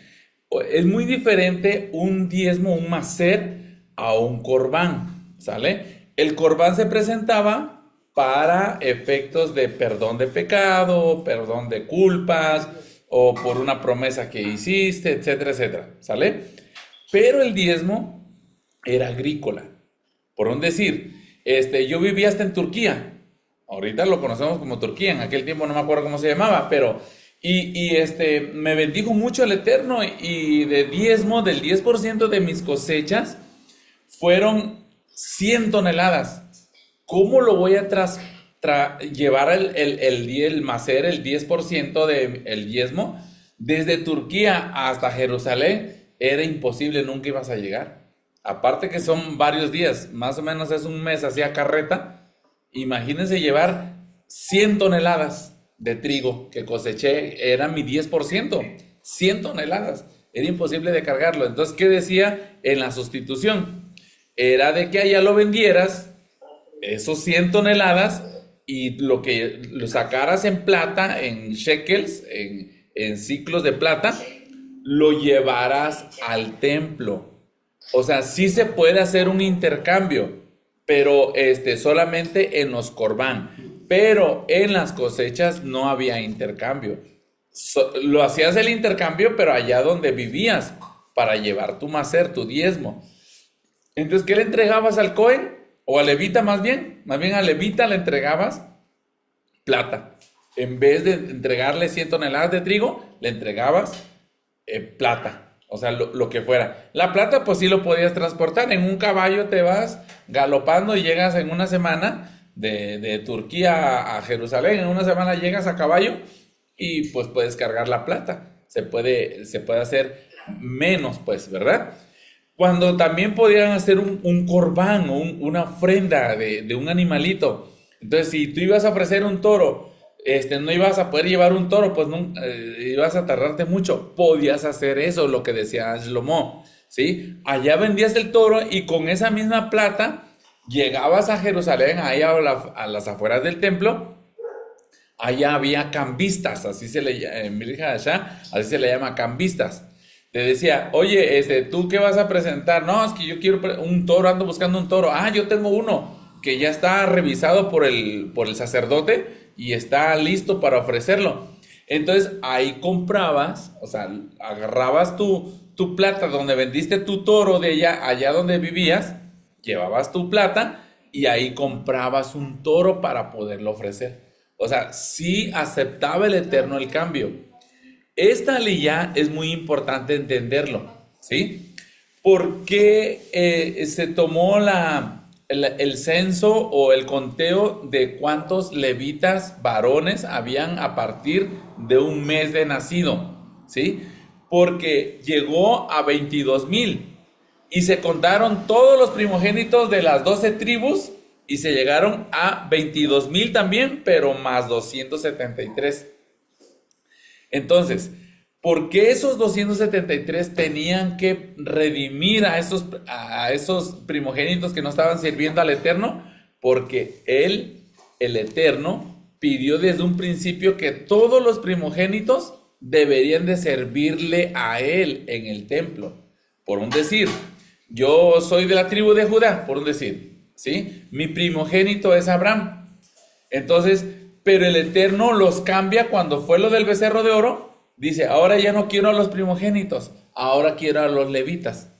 Entonces, yo debo de dar a mi primogénito para que le sirva al Eterno, ¿sí? Pero como el Eterno ya no quiso a los primogénitos, más aceptó más bien a los levitas, entonces yo tenía que pagar un dinero por Abraham que no va a servir en el templo. Yo tenía que dar, ahí aparece cuánto de plata tenemos que dar, con el fin de reponer el servicio que debería de darle mi hijo Abraham al templo, que ya no lo va a dar, lo va a dar otro. Entonces, eso se llama, el concepto hebreo, ¿cómo se llama? No me acuerdo cómo se llama, pero es la redención de los primogénitos. No me acuerdo cómo se llama esa palabrita, y aquí lo tenía yo en la mente. Pero bueno, eso es lo que el Eterno acepta cambios. O sea, acepta una cosa por otra, al igual que el pecado. Yo debo de morir por mi pecado. ¿Es Pidyon Javen? Ah, Pidyon Javen, así se llama, Pidyon Javen. Es el cambio que se hace de mi primogénito con el servicio que le están dando los levitas en el templo, ¿verdad? Siempre el Eterno acepta cambios. Yo debo de morir por mi pecado, pero me acepta de que un corderito muera por mí. O sea, Él está aceptando al corderito por mí. Así nosotros con Yeshua.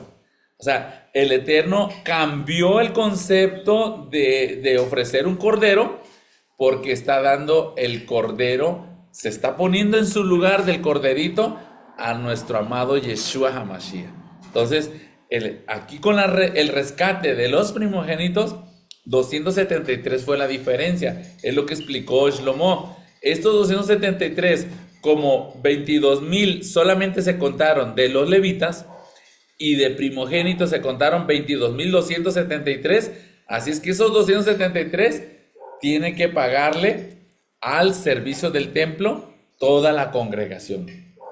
Ahí se multiplica 273 por los 5 ciclos de plata por cabeza.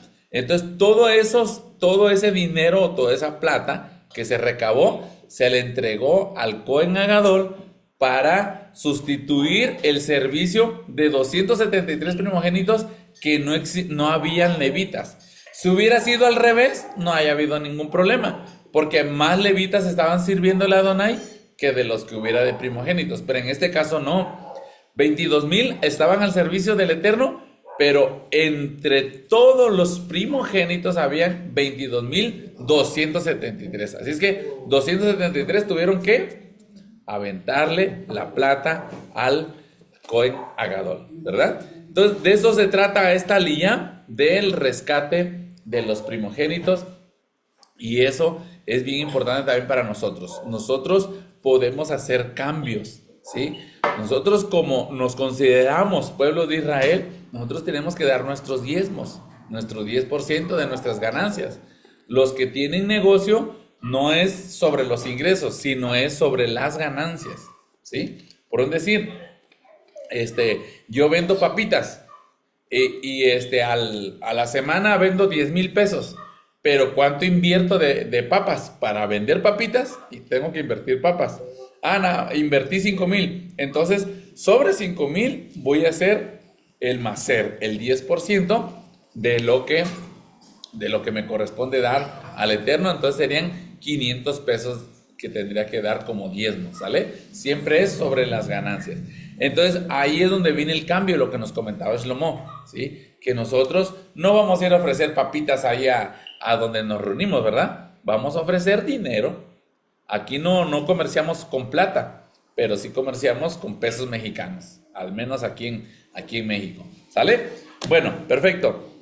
Y para terminar esta parashá, que se llama Bamidbar, vamos a leer Bamidbar 4 del 1 al 20, ¿sale? Entonces, quisiera que Elena nos leyera 4 del 1 al 5, ¿sale? Sí, números 4 del 1 al 5.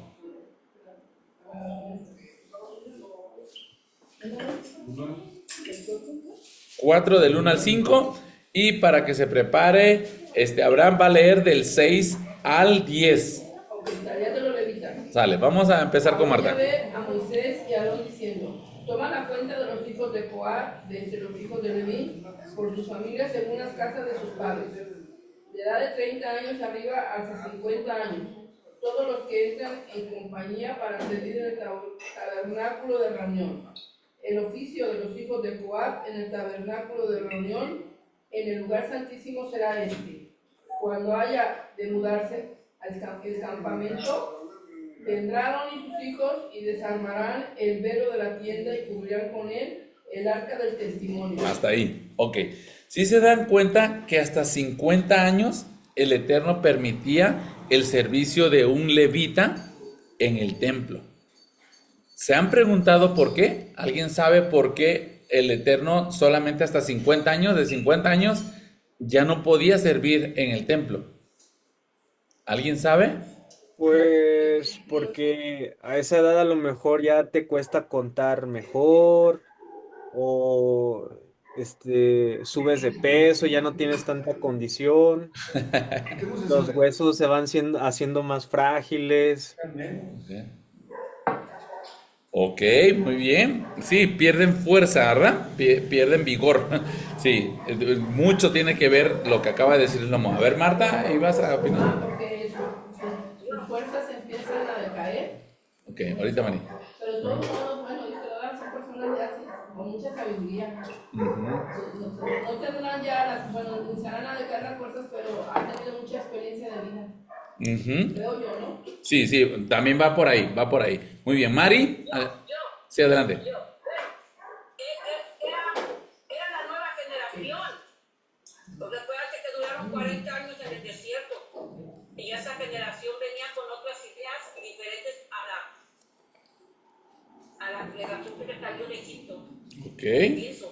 Bueno, pero fue un mandamiento que siempre existió. Hasta los 50 años ya se graduaban. Digo, ya se pensionaban. Ya el Eterno ya no los quería en el Mishkan, ya no los quería que sirvieran en el servicio del templo, ¿verdad? A ver, Gabriel, ¿es cierto? Ya habían tenido un tipo de caducidad. Ya habían caducado, ok. Bueno, Abraham, ¿tienes alguna opinión, hijo? Ya lo hemos visto nosotros en los años anteriores. Yo tengo una posible respuesta. A ver, Sarita y luego a la hermana Rubalcaba. Porque también le tenían que dar chance a los nuevos. Chance a los nuevos, ok. Jonathan opina lo mismo, hermana, ¿por qué? Yo pienso que esas personas Dios las reunía a los que ya eran ancianos, ya se reunían en otro Mujer sabia. sitio, que eran ya recluidos como ancianos, como personas llenas de conocimiento. Estaban maduras, personas maduras, pero no eran Muy maduras. No, hay una reunión que se llaman ancianos, que se llaman personas con mejores conocimientos, con Sabiduría. sabiduría. Pero como Amén. va bien, güey. Pero ya perdían un poco de fuerza. Ok. Pero lo mío es un pobre, hombre. En otro Entonces, más tenían que compartir los conocimientos de los nuevos. Sí, ahí va el comentario, como lo dicen los sabios de Israel. Miren, ahí les va. Cada levita, cada sacerdote de los que ministraban en el templo, aquí dice para servir en el templo de reunión, ¿sale? Para servir en el templo de reunión. ¿Cuál era ese servicio? Eran hacer los sacrificios.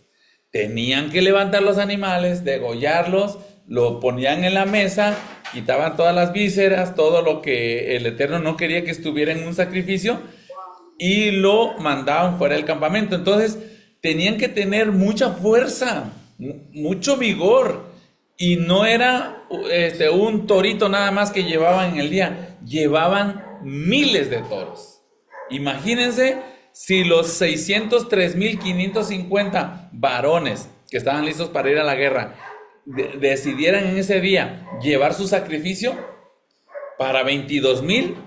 No, hombre, imagínense cuántos les iba a tocar. 603,000 para 22,000. Estamos hablando de más de 15 toros que tendrían que ellos levantar diario, diario. Eran muchos sacrificios. Ok. ¿Qué pasaba con estos que servían? Porque más adelante vamos a ver que los que solamente servían en el templo eran de 30 a 50 años. Solamente 20 años de servicio les pedía el Eterno. ¿Sale? Entonces, en esos 20 años, entraban primeramente a los 25 años, cuando un bebecito iba creciendo hasta los 25 años, podía empezar a hacer sacrificios, prender la menorá, etcétera, etcétera, todo lo demás, ¿sale? Entonces, en esos 20 años que un levita o un sacerdote daba su servicio, era exigirle demasiado, era diario estar trabajando y trabajando y trabajando. No porque ya no tenían fuerza a los 50, porque acabo yo de cumplir 50 años y yo me considero todavía con mucha fuerza, ¿sí? Claro, me canso un poquito más rápido, pero todavía tengo fuerza. No era tanto por eso, sino porque el Eterno le estaba dando ya una pensión para que él descansara, porque 20 años ininterrumpidamente, recuerdan que no podían ni siquiera salir a enterrar sus muertitos. Ellos no salían. 20 años estar en el templo era también tremendo. Ok, Pero aún así todavía no los desechaba, como dijo Gabriel, que dijo, no, ya estaban caducados. No, como dice mi hermana Rubalcaba, dice que ellos servían para capacitar a los que venían. Con su sabiduría y su conocimiento, ellos se quedaban en el templo a seguir ministrando, pero ya no hacer el servicio del templo, como dice aquí. Ya no hacer sacrificios, ni andar sacando las cenizas, ni andar sacando las vísceras, enterrarlas. Ya no hacían esa labor. Eso se lo dejaban a los jóvenes. Pero a los mayores de 50 años, aunque tuvieran fuerzas y todo, el Eterno dice, no, ya merece su descanso, ya merece su pensión para que no siga trabajando. ¿Qué pasa, por ejemplo, aquí en México? ¿Hasta qué edad los pensionan? Ya no puedo. No, Casi ya estás. 58. 58 años. Hasta los 58 años. Yo había visto que hasta los 60. Después de los 60, ok. Pero imagínense, o sea, nos exigen 10 años más de trabajo, ¿sí? Entonces, aquí está un principio muy importante, que a los 50 años se deben de aprovechar a los que ya tienen más de 50, no les voy a decir ancianitos porque yo soy uno de ellos, a que con sus conocimientos sirvan al Eterno.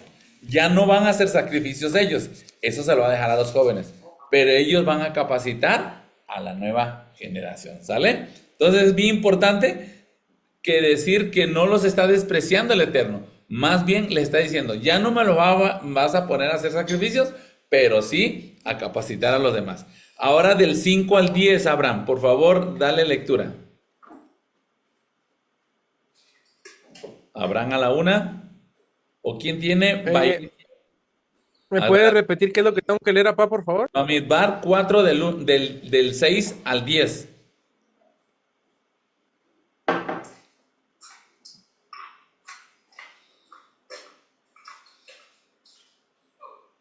Mari, ¿te preparas del 11 al 15? ¿Sale? Del 6 Mari. al 10, ¿verdad? Sí, Del capítulo 4, ¿verdad? Sí, así es. A ver, dice así, y pondrán sobre ella la cubierta de pieles de tejones y extenderán encima un paño todo de azul y le pondrán sus varas. Sobre la mesa de la proposición extenderán un paño azul y pondrán sobre ella las escudillas, las cucharas, las copas y los tazones para libar, y el pan continuo estará sobre ella. Y extenderán sobre ella un paño carmesí y lo cubrirán con la cubierta de pieles de tejones y le pondrán sus varas. Tomarán un paño azul y cubrirán el candelero del alumbrado, sus lamparillas, sus despabeladeras, sus platillos y todos sus utensilios del aceite con que se sirve. Y lo pondrán con todos sus utensilios en una cubierta de pieles de tejones y lo colocarán sobre unas parihuelas. Amén. Ok. Ese de pieles de tejones, recuerden que es tahash. El animalito tahash se parece mucho a un venadito, a un ciervo, ¿sale? Para que no lo vayan a pensar que son pieles de tejones, de los que conocemos los tejones. Esos no son puros, esos no son kosher. Entonces, sí es saber lo que iban a ir cubiertos todos estos utensilios que nos está mencionando, iban a ir cubiertos. Ahora yo les hago otra pregunta. ¿Por qué creen que tenían que cubrirlos cuando los iban a transportar? ¿Por qué no expuestos se lo llevaban? ¿Sí? Porque lo vamos a ver que después dieron unas carretas para poder transportar lo pesado. Pero estos utensilios era obligación de cargarlos manual. No podían ni tocarnos ni siquiera una carreta. Solamente los pesados. Si el arca estaba pesada, sí la podían subir. O las tablas, las basas y todo eso. Pero estos utensilios que no eran tan pesados, las iban a trasladar, pero ponerle un paño y todavía arriba pieles de tejones. Pieles de tejones. Entonces, ¿alguien sabe por qué le tenían que poner las pieles de tahash?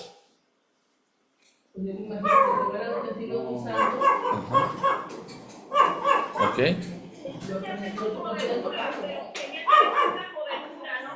Cobertura, muy bien. Ahí vas, Mari. ¿Algo más?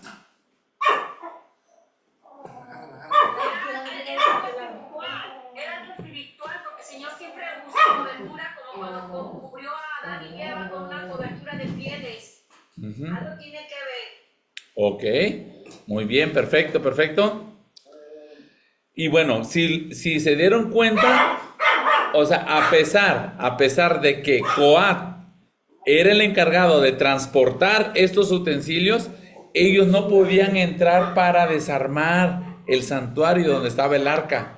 ¿Sí? El que tenía que entrar era Aarón y sus hijos. Ellos son los que iban a desarmar el velo de la tienda y iban a cubrir el arca, la mesa de la proposición, el arca del incienso y la menorá. Aarón lo tenía que hacer. O sea que Coat, lo único, su chamba iba a ser transportar. Mas, sin embargo, ellos no podían entrar al lugar santísimo ni al lugar santo.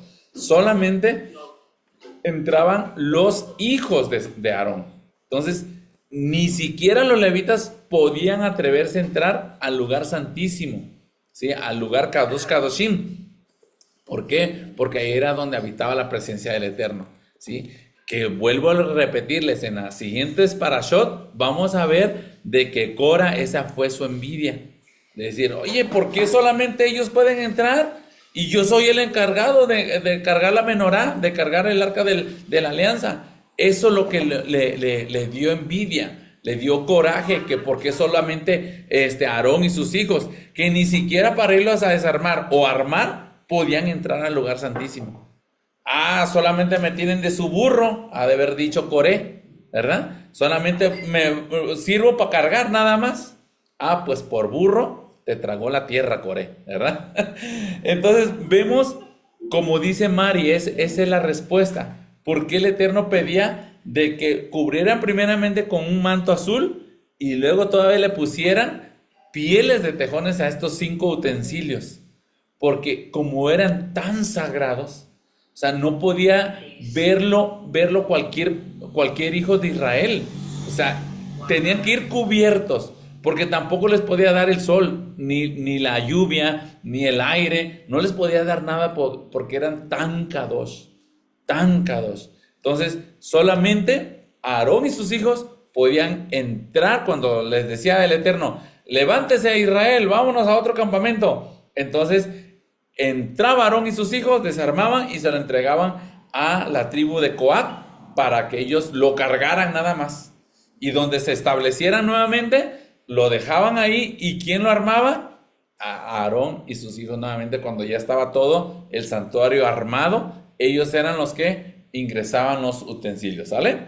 Ok, Mari nos va a leer del 11 al 15, Mari, por favor. Un comentario. Sí. Un comentario nada más. Me acordé de tan sagrado que son los utensilios y lo hemos visto nosotros para allá. El éxito ocurrió cuando el nieto de Nabucodonosor trajo las cosas sagradas. Ajá. Las copas. ¿Y qué pasó? El Señor lo cortó completamente del reino y ahí fue donde los babilonios lo destruyeron. Y me quedé impresionada porque las cosas sagradas Dios las toma muy en serio. Claro, claro, totalmente. Así es. Aquí Oye, es. pero una pregunta. Una pregunta. ¿Por qué cuando los romanos llegaron al templo no pasó nada? Que se llevaron la menorá de oro, los romanos del templo, y se lo llevaron allá a Roma, todos los copas de oro y todos los utensilios. Se lo robaron. Se lo robaron y yo creo que lo fundieron para hacer el circo romano, porque la historia dice que hicieron el circo romano, se llevaron todos los utensilios de oro. Ahí permitió Dios que pasara eso, ¿no? Sí, es que ya la presencia del Eterno ya no estaba.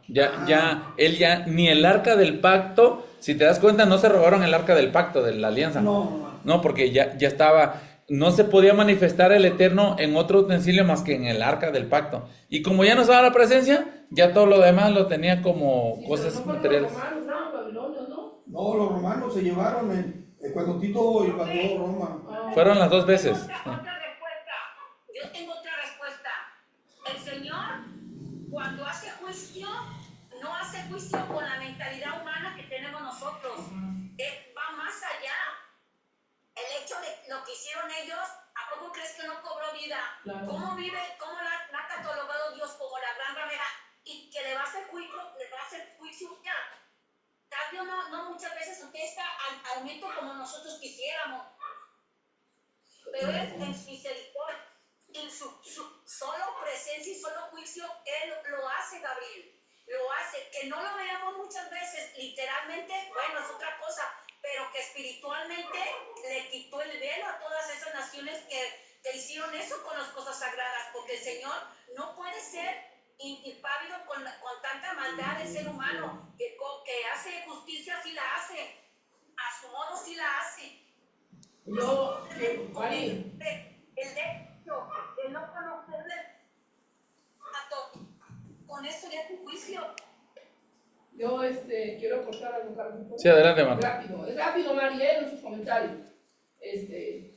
Yo creo que sí hizo, tú tienes razón, Carlos, cuando Dios nos dice que tiene propósitos. Él no mide, y también Mari tiene razón, no mide con nuestra mente humana. ¿Recuerdan aquel pasaje cuando estaba el nieto de Nabu? Estaba ahí, ahí con su gente, con todo, sí, y aparece la mano en la pared, ¿se acuerdan? Ahí él estaba profanando los utensilios de Israel. Estaba haciendo escarnio y estaba profanando. Era tanto el furor, fue tanto el furor del Dios de Israel, que aparece una mano dándole ¿cómo se dice? Un mensaje, sí, de muerte. Entonces, Una sentencia de muerte. Una sentencia de muerte. Entonces, yo sí creo que sí tiene propósito Dios de Israel, pero también no le agrada que profanen su casa, lo que era dado, ¿sí me entiendes? Para adoración. Entonces, nada más ese comentario. Amén. Bueno, ibas... Voy a leer entonces. Sí, del 11 al 15. 4 del 11 al 15, ¿está bien? Sí, exacto. Y la piel de toda su cabeza, sus piernas, sus intestinos y su estiércol, en fin, todo el becerro sacará. ¿Qué estás leyendo, Mari? Perdón. No es ese. Mari, no es ese. ¿Estás en Baikra o en Bamidbar? ¿En qué estás? Ay. A ver, yo lo leo. ¿Carlos? What? Sobre el altar de oro Ya. extenderán. No, aquí lo tengo ya.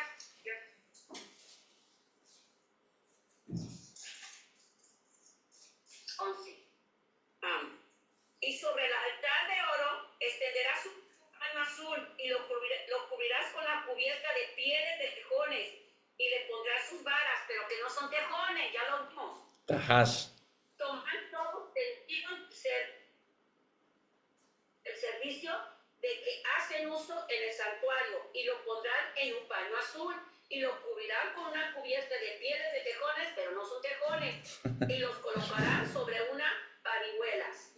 Quitarán la ceniza del altar y extenderán sobre él un paño de púrpura y pondrán sobre él todos sus instrumentos que se sirven, las paletas, los garfios, los braseros y los tazones, todos los del altar, y extenderán sobre él la cubierta de pieles de tejones y lo pondrán además las varas. Amén. Ok, muy bien. Está bien. Ajá. ¿Continúo? 15. El 15 es, y ya. Y cuando acabe Aarón y sus hijos de cubrir el santuario y todos los utensilios del santuario, cuando haya de mudarse el campamento, vendrán después de ellos los hijos de Coat para llevarlos, pero no tocarán cosa santa, no sea que mueran. Estas serán las cargas de los hijos de Coat en el tabernáculo de reunión. Es lo que les digo, que nada más el Eterno a Coat, a los hijos de Coat, solamente les iba a poner para cargar, mas no podían tocarlos, dice. Por eso iban cubiertos con tahash. Por eso iban cubiertos con esas pieles de esos ciervitos que solamente existieron en el tiempo de fabricación del Mishkan y luego fueron, ¿cómo se le dice? Que ya exterminados, que ya no volvieron a crecer esos animalitos que se llamaban tahash. No son tejones, ¿sale? Como dice Mari, muy bien. Entonces, aquí nos estamos dando cuenta que para que ellos no mueran, los hijos de Coat tenían que ir cubiertos, empaquetados, se puede decir, esos 5 utensilios sagrados, ¿sí? Porque estaban dentro del santuario. Los otros dos, que era el lavacro y el altar de los sacrificios, esos siempre estaban afuera, esos no había ningún problema. Esos los podían ver, tocar y todo. O sea, eso no afectaba. Pero los que estaban en el santuario, los que estaban dentro, esos sí eran algo especiales, ¿verdad? Sara, ve por favor a mi cuarto y en la parte de arriba de mi mueble blanco tengo el miscanchito. Les voy a explicar algo, a ver si se alcanza a ver aquí en pantalla. Y tú te vas a preparar, Jonah, para que agarres el celular de tu tía Marta y lo vea tu tía Mari, el miscán, ¿sale? Ok. Para que vean la representación. Sí, los que están conectados, si quieren ver el miscancito que compramos. No, se ve que no lo quieren ver. Bueno, se lo van a perder. Amén. Ah, Amén. ok. Sí. Muy bien. Ahorita le voy a decir cuál era su chamba de los de Coat. Los de Coat. Ah, Caleb, muy bien. Muy bien, muy bien. A ver si llega ahorita. Aquí está el Mishkan. Miren, compramos un Mishkan. Se lo va a poner en pantalla y ahorita se lo muestro a la familia. ¿Sale? Ok, aquí está el Mishkan, mire. A ver. Mira, Mari, lo que compramos. Espérame. Ok, miren. Híjole, cero. Vamos a ver si se alcanza a ver así. A ver, ahí. ¿Sí se... No se alcanza. Ok. Pon un poquito más abajito. Sí. Ándale. Ahí está. Ok, ahorita lo vamos a levantar. Muy bien. Miren. Son 7 utensilios que tenía el Mishkan completo. El Mishkan es todo ¿sale? Y este es el santuario nada más, ¿sale? Entonces, lo que tenían que hacer los coatitas era encargarse del santuario, de la tienda, ¿sí? Y los de Merari se van a encargar de todo lo del atrio, ¿sale? Esta cubierta que era de pieles de tahash, esta cubierta, ¿sí? Era de piel de tahash, no eran de tejones, ¿sale? Ok, vamos a guardarlo. Aquí en este lado está la mesa de los panes. Híjole, a ver, ingresa aquí adentro, hijo. Miren. Esta es la mesa de los panes. Esta que estoy señalando aquí. No se alcanza a ver aquí en la computadora. Ok, luego se los enseño. Y la menorá estaba en ese lado. Y aquí un ladito del velo. Guárdala así. Ajá, okay. Sí, cierto. Para que lo vea, la familia. Ahí está. Ok, entonces aquí están los panes. Aquí está la menorá. Se lo voy a poner aquí, miren, la menorá. Y aquí está el altar del incienso. El altar del incienso. Ok.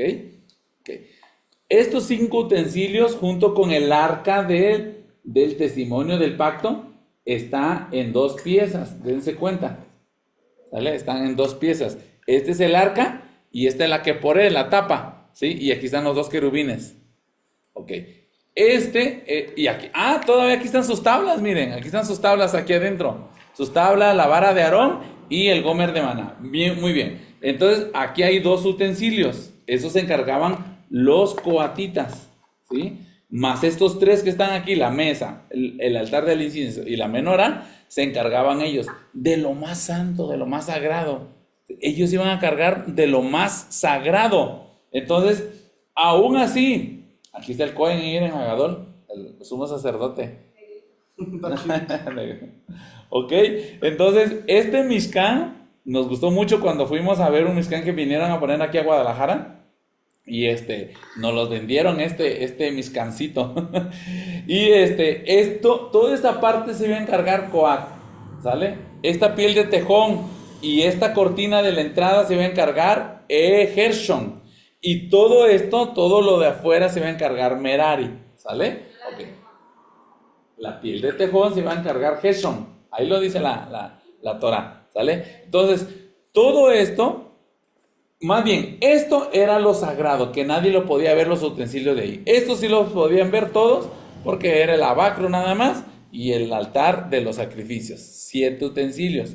2 se iban a llevar los de Merari y 5 se iban a llevar los coatitas, donde sale el mentado Coré, que se envidia y dice, oye, nada me quiere de tu burro, entonces pues no, o sea, yo puedo hacer ese servicio también. Y ahí es donde Moshe entra en ese conflicto con él para decirle, mañana traigan sus incensarios ustedes, a ver a quién el Eterno va a elegir para que siga con los servicios del templo, ¿sale? Entonces, ¿ya lo puedes guardar, mamita? Sí, ok. Lo vamos a guardar aquí. Sí, está muy bonito y no nos costó más que 1,100, 1,200, algo así nos costó, no nos costó mucho, ¿sale? A ver, déjame hijo. Muy bien. Bien, vamos a concluir la parashá, familia. Vamos a ir otra vez a Bamidbar número 4, del 16 al 20. Dice, pero a cargo de Eleazar, hijo del sacerdote Aarón, estará el aceite del alumbrado.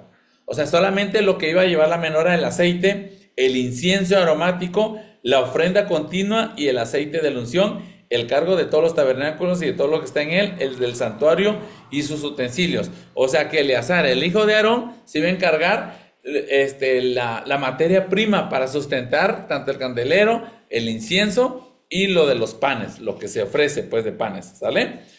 Y termina diciendo en el 4:17, habló también Adonai a Moisés y a Aarón diciendo, no haréis que perezca la tribu de las familias de Coat de entre los levitas, para que cuando se acerquen al lugar santísimo vivan y no mueran. Haréis con ellos esto, Aarón y sus hijos vendrán y los pondrán a cada uno en su oficio y en su cargo. No entrarán para ver cuando cubran las cosas santas, porque morirán. Aquí se termina la parashá. Entonces le está diciendo el Eterno de que ellos ni siquiera pueden ver cuando la estén cubriendo, porque si no podían morir. Solamente Aarón y sus hijos podían estar cuando se taparan, cuando se desarmaran, cuando hicieran todo.